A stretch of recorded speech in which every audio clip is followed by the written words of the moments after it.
Hello, everyone. As a student and teacher of leadership, it has been a pleasure to do this series based on Drew Dudley's Everyday Leadership TED Talk. The purpose of my everyday leadership assignment was to broaden students' ideas about who can become a leader.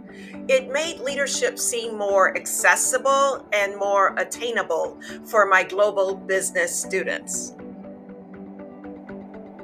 Drew Dudley's TED Talk on leadership was voted one of the top 15 most inspirational TED Talks of all time by TED. And it is memorable for its motivational story and original vision about what leadership is. In his vision, leadership is not about who has a title and a position and who is in the public eye. Rather, it's about who has the ability to influence and inspire others. A related and impactful TED Talk for my students was Angela Hughley's TED Talk, Why We Need Introverted Leaders.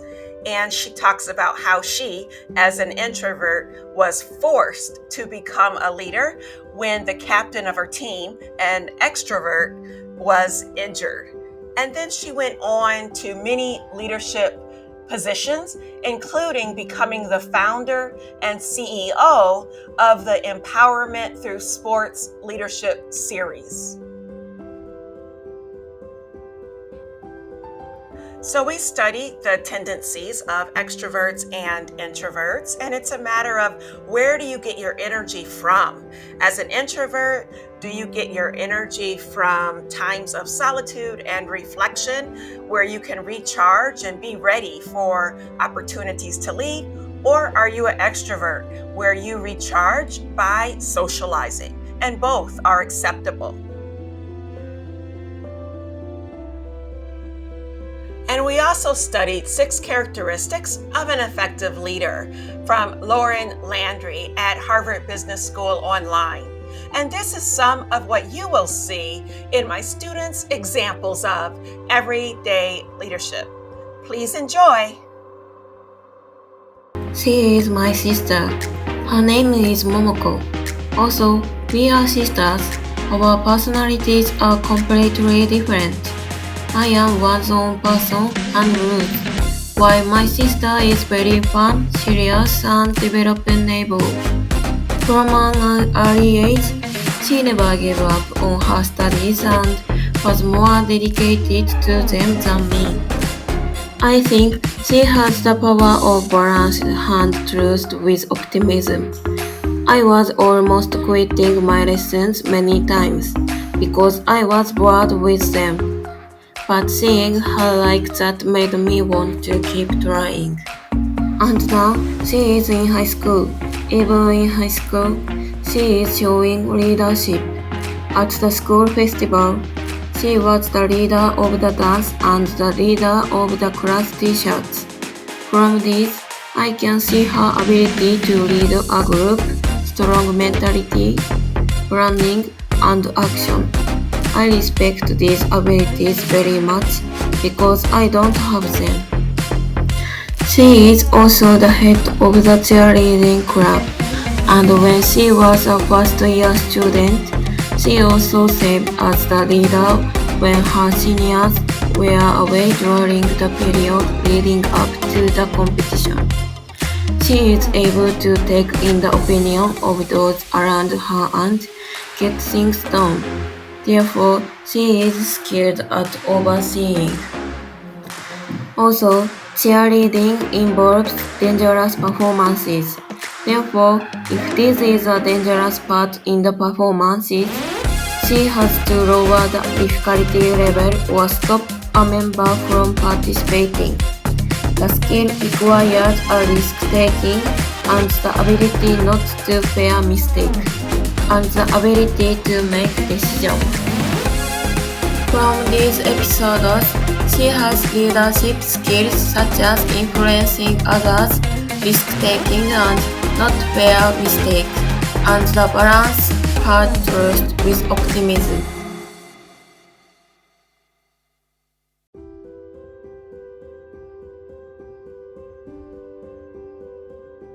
My family consists of 5 people: father, mother, 2 younger brothers, and me.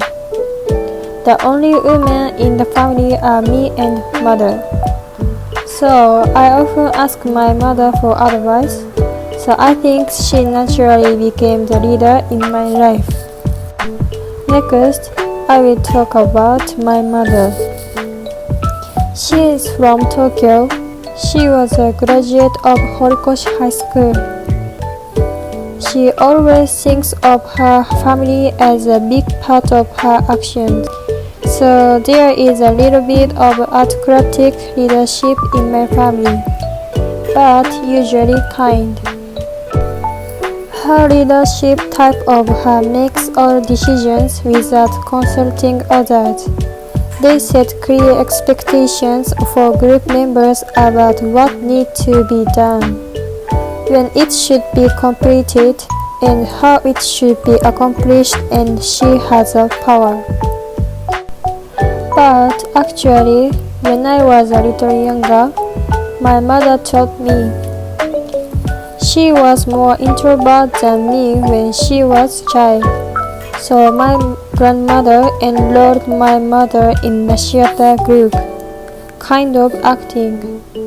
After that, she got into model.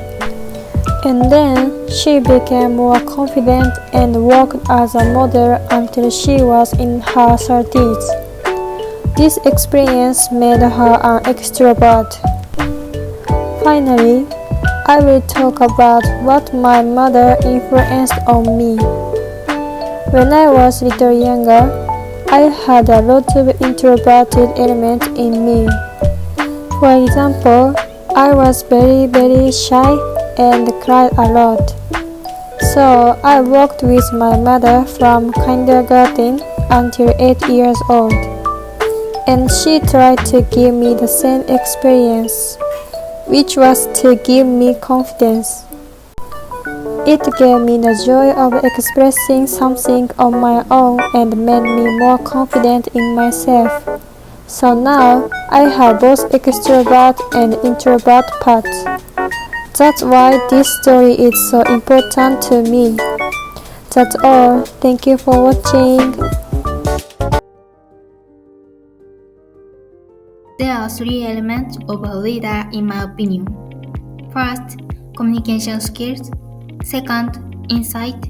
And third, the ability to act. The leader I choose who combines all 3 is a high school classmate of mine, Miss Takashi. There were about 30 girls in my club. She was the leader of the club. First, I will introduce about her.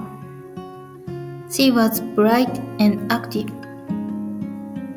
As you can see from her picture, she likes to make people around her smile. So, I think there are many photos of her making funny faces and strange poses. However, she was a serious girl who was willing to work hard on her assignment and studies. So, I'd like to talk 2 episodes about her leadership skills. The first is communication skills. It is difficult to enough communicate with everyone in a club with 30 members. So, she divided the discussion into 3 groups. And then they put those opinions together and changed their daily practice. I think she had a way to maximize listening to each opinion, even when it was difficult to communicate one-on-one. The second is insight. When a dispute arose, she listened to both sides and proposed a solution. And when asked for advice, she gave objective and accurate opinions. The third is the power of action. We wanted to increase the amount of practice and change the practice menu. She summarized our opinions and made suggestions to our teachers. Also, she practiced independently at home. This is an action that most people wouldn't be able to do. I hope by this point you have realized that she is very talented.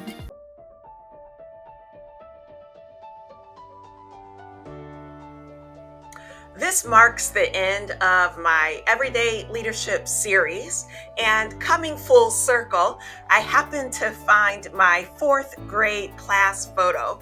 And in this photo, you will see 2 of my examples of everyday leaders, Aimee and Miss Mumford. In my model video for students about Aimee, I talked about one of the ways that Aimee helped me, and that was when she invited me to join her mother's Girl Scouts troop. And recently, I also found my Girl Scouts badge, which includes my cookie seller badge and other ones as well. This brought back great memories. Because Girl Scouts is such a big part of American culture, I was really happy to find them selling cookies across from the Boston Public Library when I was coordinating, teaching, hosting students from Japan, middle schoolers from Japan. And they learned about why the girls were selling the cookies and the purpose of Girl Scouts.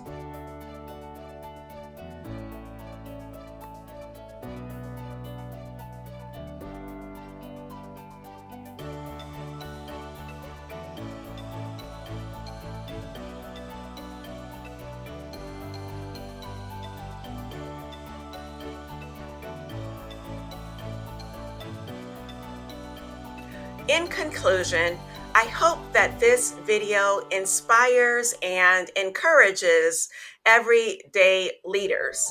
And this might be one step on the path to becoming a formal leader who can bring about institutional and organizational changes because they have the authority and power to do so. So both are important.